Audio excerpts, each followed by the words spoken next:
శాసనసభలో వర్గీకరణ చేయాలి అని కొట్లాడితే ఆయల్ల సంపత్ కుమార్తో పాటు నన్ను మార్షల్స్ను పెట్టి పోలీసులను పెట్టి గొర్రెలు నీడ్చినట్టు ఈడ్చి బయట పడేసిండు చంద్రశేఖరరావు.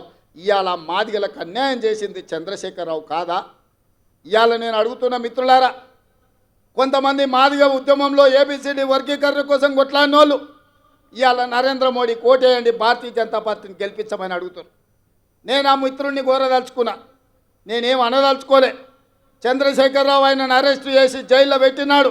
ఏ ఒక్కరు పలకరించే వాళ్ళు లేకపోతే నేను జైలుకి వెళ్ళి అండగా నిలబడి న్యాయవాదులతో మాట్లాడి బెయిల్ ఇప్పించడానికి కొట్లాడింది నేను. ఆయన వర్గీకరణ కోసం ఈ తెలంగాణలో ఉద్యమాలు చేయడానికి వీల్లేదు, నిరసనలు తెలపడానికి వీల్లేదు. పోలీసుల నిర్బంధాలు కొనసాగుతుంటే పరేడ్ గ్రౌండ్లో ధర్మయుద్ధం కార్యక్రమానికి అండగా నిలబడి ఆయల్ల మాదిగల వర్గీకరణకు అండగా నిలబడి వర్గీకరణ జరగాల్సిందే, మాదిగలకు న్యాయం చేయాల్సిందే అని చెప్పి అండగా నిలబడ్డది నేను.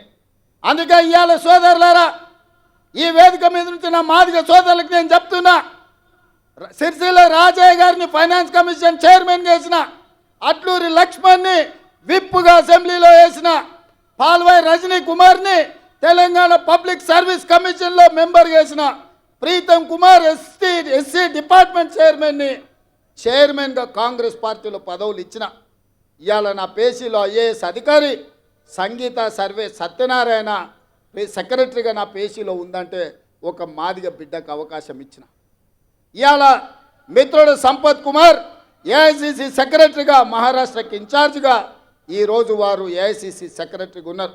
దామోదర్ రాజనరసింహ గారు మంత్రివర్గంలో మంత్రిగా ఉన్నారు. ఇవి సరిపోతాయంటే ఇవి సరిపోవు. నాకు తెలుసు మీ జనాభా ఎంతుంది, మీకు ఇన్నాళ్ళు జరిగిన అన్యాయం ఏంది, మీ ఆవేదన మీ ఆలోచన నాకు తెలుసు.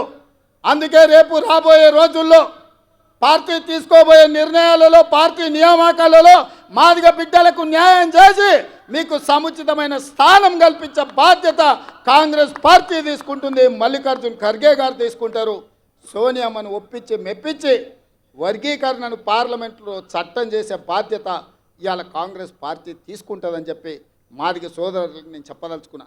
అదేవిధంగా మిత్రులారా, ఇవాళ కుర్మ యాదవ్ సోదరులు ఆనాడు కేసీఆర్ ఎవరికి సరైన ప్రాతినిధ్యం ఇవ్వకపోతే నేను ఆలోచన చేసి మా మహబూబ్నగర్ జిల్లా నుంచి కుర్మ యాదవ్ సోదరులు ఎక్కువ మంది ఉన్నారు, వాళ్ళ ప్రాతినిధ్యం ఉండాలని నడిగడ్డను ఒక కుర్మ యాదవ్ బిడ్డను నేను ఎమ్మెల్యేగా టికెట్ ఇచ్చి గెలిపించడానికి ప్రయత్నం చేస్తే గద్వాల కోటలో కుట్ర చేసి కుతంత్రాలు అన్నీ బీఆర్ఎస్ బీజేపీ ఏకమైపోయింది.